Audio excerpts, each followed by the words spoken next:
All right, so definitely the big news that came after UFC 300 was the announcement of International Fight Week, UFC 303. Main event, Conor McGregor versus Michael Chandler. And although it has been milked for years now that it has finally been announced, boy, oh boy, is it making waves. Yes, it is finally happening. It's been way too long, honestly. I think they've been talking about it for a while. Conor's been teasing it. You know, Conor's a master at staying relevant in the UFC without even doing a fight, by just trolling people. And now, obviously, he's going to come back.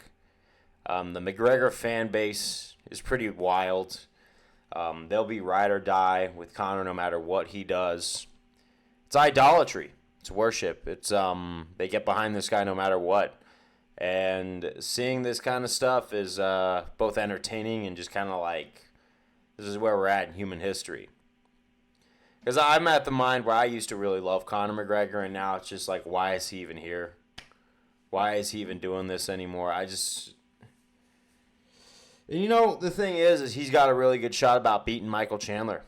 He's really good at sniping. He's a very good precision sniper, and Michael Chandler throws a lot of over-the-top hard hits that don't really have a whole lot of precision. I felt like if he stuck to basics and actually just try to pick his shots a little bit more, like he could have finished Dustin Poirier. He could have finished Justin Gaethje had he played his cards differently. But he's got worse accuracy than Gaethje, and that's saying something.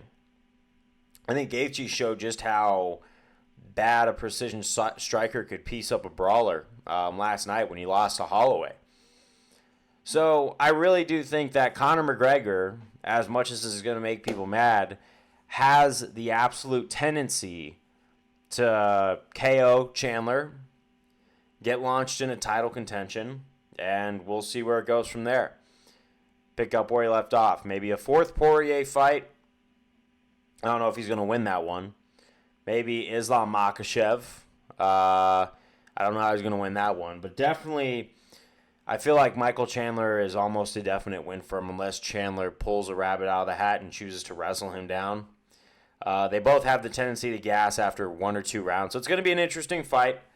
Might go the distance, might not. I think there's a lot of variables people are not looking into. A lot of people have this dream of Conor McGregor being finally vanquished, right?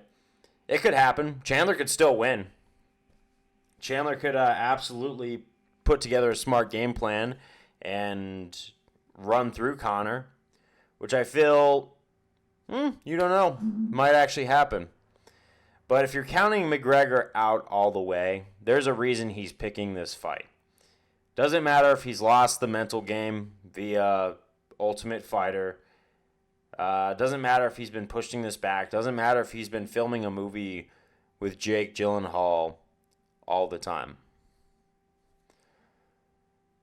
All that matters is when the octagon door shuts. Right now, I feel like I would have to say I'm just preparing for like the most ridiculous case scenario, because I remember when I said, "What if Dricus du Plessis beats Robert Whittaker?" I remember, "What if Sean Strickland beats Israel Adesanya?" And they were just ridiculous scenarios that got pulled out of the hat. Because, like I said, the universe has a sense of humor.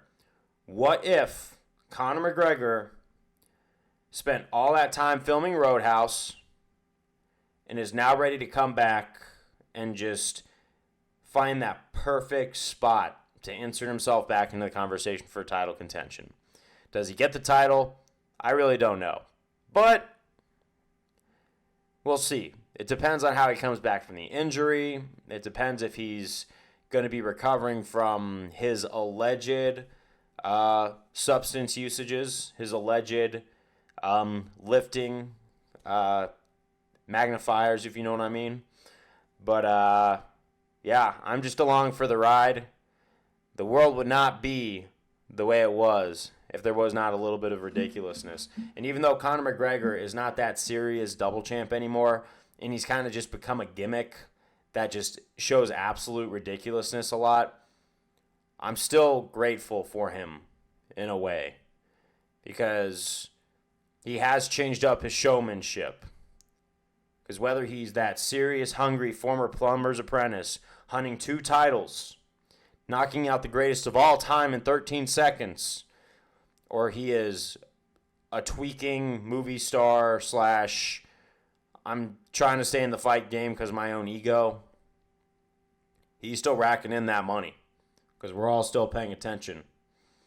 That's the thing about, when you're in school and that one bully is just trying to get a reaction out of you, and it doesn't matter what he says. You can't try and make sense because all he's trying to do is get a reaction. That's why you got to not make sense out of nonsense and just enjoy the people who are trying to make sense out of nonsense. But I will see y'all later. Peace out. Looking forward to this one. Ciao.